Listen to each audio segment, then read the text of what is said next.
आया, एकाएक घर कैसे बना होगा, ये कंसेप्ट कहाँ से आया होगा, कहाँ से हमने सीखा होगा, है ना। प्राचीन काल में जब हम हमारा जीवन जो है खानाबदोश टाइप का था, जंगली था, शिकारी था, उस समय कल्पना कीजिए कि हमारे लिए, हमारे अन्य कार्य को करने के लिए हमें कौन सिखाया होगा, हम कहाँ से कल्पना किए होंगे। जैसे अगर आपसे हम कहें कि आप जो है एक मनुष्य का चित्र बनाइए या एक फूल का चित्र बनाइए, तो आप या अमेरिका के चित्र बनाइए, उसका जो है नक्शा बनाइए, या ऐसा कहें कि आप जो है किसी ग्रह पर, मंगल ग्रह पर रहने वाले व्यक्ति का तस्वीर बनाइए, मंगल ग्रह पर रहने वाली बहने वाली नदियों की तस्वीर बनाइए, या ये फिर कहें कि आप जो है कोई फूल बनाइए या किसी जो आपने देखा हो बनाइए, तो आपके दिमाग में कल्पना है, आप देखे हैं उस चीज को, तो आप आसानी से बना लेंगे। लेकिन अगर आपको ऐसी चीज के बारे में कहा जाए बनाने के लिए जिसको आपने देखा ना हो, तो फिर क्या होगा, वो चीज एक्चुअल में नहीं बन पाएगी, वो नक्शा बन नहीं पाएगा, अमेरिका का नक्शा बन नहीं पाएगा, क्योंकि आपने देखा नहीं है।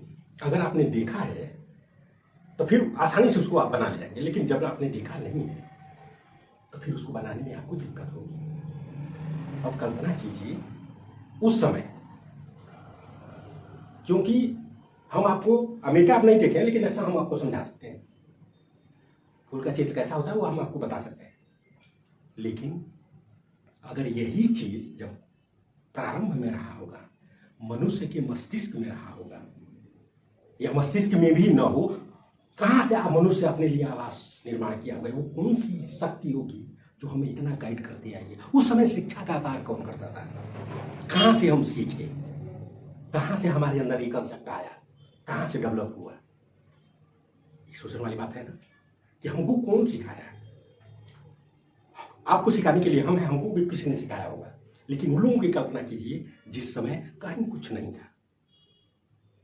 हम लोग सोचते थे, ये सिंपल मोबाइल है, जब हम लोग पढ़ते थे तो उस समय मोबाइल नहीं था, हम लोग कहीं घूमने जाते थे तो सोचते थे कि काश कोई एक ऐसा यंत्र होता है, कुछ ऐसा होता कि हम खेत में घूमने जाते तो वहां से भी बात कर लेते। हम जो आप लोगों के एक तरह कक्षा में थे, बीए कर रहे थे, बीएससी कर रहे थे, तो उस समय मोबाइल का युग नहीं था, उसमें मोबाइल नहीं था, टेलीफोन भी दूर दूर थे। उस समय हम लोग कल्पना करते थे कि ये जो है अगर कहीं से मिल जाए, गांव में एक आध टीवी हुआ करती थी, पूरा महाभारत हम लोग उसी में जाके देखते थे। गांव के लोग बैठ के, एक आध दो टीवी होती थी, दो ठीक ठाक करके लोग होते थे, क्या एक टीवी होती थी। लेकिन कल्पना कीजिए आज आज आज आज सबके पास मोबाइल है, जो चीज हम कल्पना किए थे आज वो मूर्त रूप उसका है। हम मोबाइल एक से एक, पहले बैक मोबाइल है, अब तरह तरह के मोबाइल है, अब पूरा कंप्यूटर आपके हाथ में आ गया है। लेकिन कल्पना कीजिए उस समय, जिस समय ऐसा कहीं कुछ नहीं था, कहां से हम घर बनाना। अभी सिंपल एक चीज का उदाहरण देते हैं, घर बनाना कहां से हमने सीखा, कैसे सीखा, वो कौन सी शक्ति रही होगी जो हमें गाइड करती रही होगी। तो प्राचीन काल में जैसे होता है ना, आवश्यकता, जिस चीज की हमें आवश्यकता होती है हम उस चीज के बारे में सोचना प्रारंभ करते हैं, और जब सोचना प्रारंभ करते हैं तो धीरे धीरे वो चीजें डेवलप होने लगती हैं। हम पहले जंगलों में रहते थे, पहाड़ों में रहते थे, गुफाओं में रहते थे। जब घर बनाने का कंसेप्ट आया कि हम ऐसी जगह रहें जहां हमारा जीवन सुरक्षित हो, तो हम अपने जीवन को सुरक्षित करने के लिए कहाँ रहते थे, या तो गुफाओं में रहते थे, गुफा में रहते थे तो बारिश से, धूप से, हर चीज से रक्षा होती थी। लेकिन वो गुफा भी दीर्घकालीन नहीं था, उसमें भी जीवन नहीं बिताया जा सकता। फिर हम पेड़ों पर रहना प्रारंभ किए, जंगलों में पेड़ों पर रहते थे। तो जो पहला कंसेप्ट डेवलप हुआ प्राचीन काल में, जो घर बनाने का कंसेप्ट डेवलप हुआ, एक छोटा सा जो अंकुर कहते हैं, तो कोई चीज बीज जब हम खेत में डालते हैं तो जो अंकुरण होता है, ठीक उसी प्रकार जो मस्तिष्क में एक अंकुरण हुआ कि हमारे लिए एक घर होना चाहिए, तो हमने सबसे पहला जो रहने का ठिकाना शुरू किया वो पेड़ों पर रहना प्रारंभ किया। और जिस प्रकार से पेड़ है, वृक्ष है, नीचे तना है, ऊपर, प्राचीन काल में जो घर बने उसी पेड़ों पर बने। और धीरे धीरे पेड़ का जो तना है, पहले तो प्राचीन काल में लंबा ही रहता था, लेकिन वो धीरे धीरे छोटा होने लगा और बहुत छोटा हो गया। आज भी आपको जो है कुछ घरों के नमूने में उसकी झलक मिल जाएगी, पेड़ की झलक मिल जाएगी।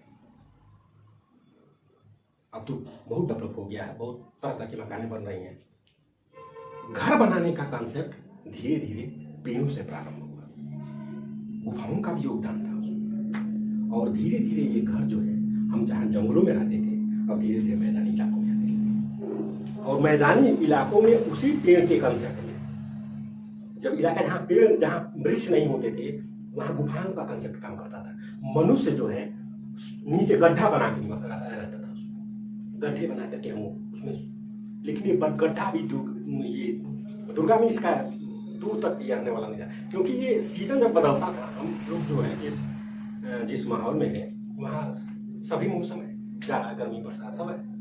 तो जो बरसात का मौसम आता था तो गड्ढा पानी से भर जाता था, या उस गड्ढे में लंबे समय तक हम निवास भी नहीं कर सकते थे। धीरे धीरे ये कंसेप्ट भी समाप्त होने लगा। अभी भी उन गड्ढों के अवशेष प्राप्त होते हैं जहां हम निवास करते हैं। और धीरे धीरे जीवन मनुष्य का जीवन पहाड़ों से गुफाओं का जीवन कठिन था, जंगलों से होके हम नदियों की किनारे, नदी का जो क्षेत्र था उसके साथ कई महत्वपूर्ण चीजें थी। पहली चीज कि वहां जल संसाधन उपलब्ध था। मनुष्य को जीने के लिए जो चाहिए सबसे जरूरी चीज क्या है? पानी। हमारे जीवन के लिए पहाड़ों को पानी तो मिल नहीं सकता, जंगलों में भी पानी आसानी से नहीं मिल सकता, लेकिन नदियों के किनारे हमारी जो पहली आवश्यकता थी जल की, वो पूरी हुई। दूसरी चीज कि नदियों के किनारे जो जमीन थी वो बड़ी उपजाऊ थी। उपजाऊ होने के कारण वहां उस समय खेती तो नहीं होती थी, जंगल बहुतायत मिलते थे, वहां फलदार वृक्ष भी थे। उससे एक तो नदी में जीवन के लिए पानी चाहिए, दूसरी महत्वपूर्ण चीज है भोजन भी चाहिए। तो जंगल होने के कारण भोजन भी उपलब्ध होते थे, फलदार वृक्ष होने के कारण फल भी उपलब्ध होते थे। और दूसरी चीज, जंगल एक नदी का किनारा एक ऐसा क्षेत्र था जहां सबको जरूरत होती थी, जितने जीव हैं। अब तो कंसेप्ट ये है कि निर्जीव भी जो चीज है, वृक्ष है, वो सजीव है, वृक्ष में भी वृद्धि होती है, और वृक्ष भी अच्छे वहीं मिलते हैं जहां नदी हो, पानी, क्योंकि पहाड़ों को वृक्ष नहीं होते, क्योंकि वहां पानी नहीं है। उनके लिए भी पानी चाहिए, जल चाहिए, तो वो जो है पनपते वहीं थे जहां जमीन उपजाऊ थी, जहां पानी आसानी से उपलब्ध था। तो पानी उपलब्ध होने के कारण, और वहां एक चीज जो सभी के लिए आवश्यक था, जल, तो वहां पानी पीने जंगली जानवर भी आते थे, सबको क्योंकि पानी की आवश्यकता थी। तो जब सबको पानी की आवश्यकता थी, सब जंगल के नदी के किनारे आते थे, तो मनुष्य के लिए, जो कि मनुष्य का जीवन जो है शिकारी था। उस समय कंसेप्ट नहीं था कि हम मांसाहारी भी थे, शाकाहारी भी थे, हर प्रकार के भोजन हमको चाहिए खाना। तो उस समय चूंकि जंगलों के किनारे, नदियों के किनारे जंगली जानवर भी पानी पीने आते थे, उनका भी निवास स्थान था वो, तो हमारे लिए शिकार करना भी आसान हो गया।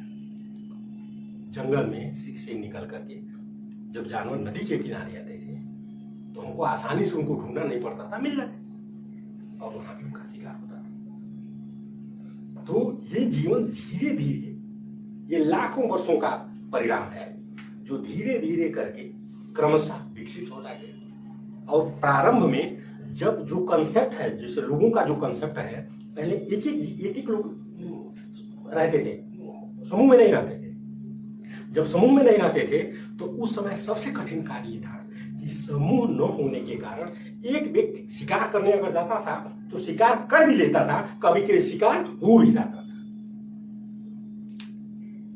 हम जिसको पकड़ने के लिए हो सकता है, अपनी रक्षा के लिए हमारी भी वो कर सकता है। तो यहाँ जो है लोगों के अंदर समूह में रहने की एक कंसेप्ट डेवलप होगा, और लोग समूह में रहना प्रारंभ किए। समूह में रहने पे दो फायदे होते थे। पहला कि एक पास आसपास रहने से मनोरंजन का भी साधन था, दूसरी शिकार करना भी आसान हो गया, जीवन थोड़ा सरल हो गया, थोड़ा सरल हुआ। और जब ये समूह में रहने का कंसेप्ट जब मनुष्य के अंदर सैकड़ों वर्षों को लगा इस कंसेप्ट को डेवलप होने में, जब ये कंसेप्ट समूह में रहने का डेवलप हुआ, तब धीरे धीरे पहला कबीला उत्पन्न हुआ। यानी एक छोटा सा गांव, एक छोटा सा कबीला उत्पन्न हुआ। अब जब ये कबीले का कंसेप्ट आया तो कबीले के कंसेप्ट में भी एक गड़बड़ी ये थी कि अभी हम एग्रीकल्चर हम जानते नहीं, हमारा जीवन आखेट पे ही था, घूमकर था। तो ये समूह एक जगह से दूसरे जगह पे घूमता रहता था। जैसे एक समूह यहाँ रहा, एक कबीला यहाँ रहा, तब तक रहा जहाँ यहाँ भोजन साधन भोजन हमको उपलब्ध है। जब यहाँ का भोजन समाप्त हो जाता था तो ये कबीला उठ के दूसरी जगह चला, फिर तीसरी जगह चला, ऐसे ही जीवन था। लेकिन अब इसमें भी धीरे धीरे अस्थायित्व आने लगा। जब ये कबीले बड़े हो गए तो हमेशा एक जगह से दूसरे जगह उठ के जाना कठिन हो गया। इसे जाने के लिए जो है अपना सारा साजो सामान अपना जो भी है एक जगह से दूसरे जगह ले जाना ये कठिन कार्य था। ये कबीले एक जगह धीरे धीरे अस्थायी हो गए और छोटे छोटे अभी बहुत सी छोटी चीजों का एग्रीकल्चर का भी कंसेप्ट डेवलप हुआ। हम खेती भी करने लगे, बहुत बहुत कम मात्रा में इसका ये होता था और हमारे अंदर अस्थायी जीवन का एक कंसेप्ट डेवलप हुआ कि हम एक जगह हैं। और जब ये कबीले बढ़ने लगे, जब एक जगह अस्थायी हम रहने लगे तो फिर कंसेप्ट डेवलप हुआ कि ये कबीले आपस में अब धीरे धीरे संघर्ष करने लगे। जैसे एक कबीला अगर यहाँ है, एक कबीला को दूसरी जगह है, तो हमारे कबीले के लोग चाहते थे कि हम सब कुछ हमारा हो और दूसरे कबीले के लोग चाहते थे कि हमारा सब कुछ हो। तो इसमें दोनों लोगों में आपस में संघर्ष होता था। कभी कभी इस कबीले के जानवर चढ़ते हुए उनके कबीले में चले गए तो वो पकड़ लेते थे, कभी उनके हाथ के जानवर चढ़ते हुए इनके हाथ चले आए तो ये पकड़ लेते थे।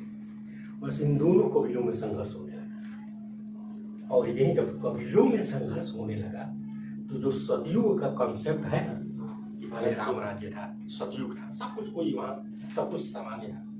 अब वहाँ जब संघर्ष शुरू हो गया तो युग बदलने लगे। जैसे आपने पढ़ा है ना कितने युग होते हैं? 4। कौन कौन से? सतयुग, सतयुग, कलयुग, द्वापर, त्रेता, कलयुग। कलयुग लास्ट। तो इस समय क्या चल रहा है? कलयुग।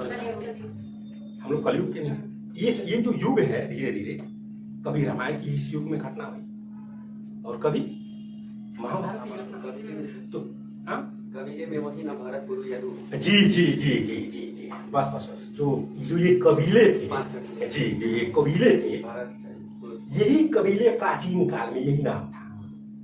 जब इन कबीलों में आपस में संघर्ष होने लगा। ऐसे हम लोग जो पढ़ते हैं तो पढ़ाई कहाँ से शुरू होती है? एंशिएंट हिस्ट्री की। जो हम पॉलिटिकल हिस्ट्री अगर पढ़ते हैं तो हमें 6ठी शताब्दी से पढ़ते हैं। 6ठी शताब्दी से पढ़ते हैं। उस समय कबीलों का ये राजनीति की शुरुआत शुरू हो गई, पॉलिटिकल हिस्ट्री शुरू हो गया था, राजनीतिकरण शुरू हो गया था।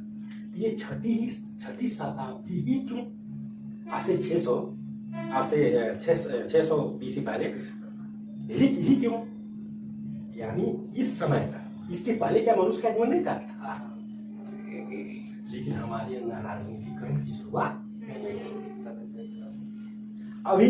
अभी जो है हमारा समाज सोशल समाज नहीं हो पाया था। अभी जीवन कबीले के रूप में। और जब ये कबीले धीरे धीरे विकसित होने लगे और जब ये बड़े होने लगे, अब आगे बताऊंगा कि ये इन कबीलों में कैसे राजनीति की शुरुआत हुई, क्यों राजनीति की शुरुआत हुई, इसकी आवश्यकता क्यों पड़ी, ये कॉन्सेप्ट कहां से आया, ठीक है, इसको अगले दिन बताएंगे। क्योंकि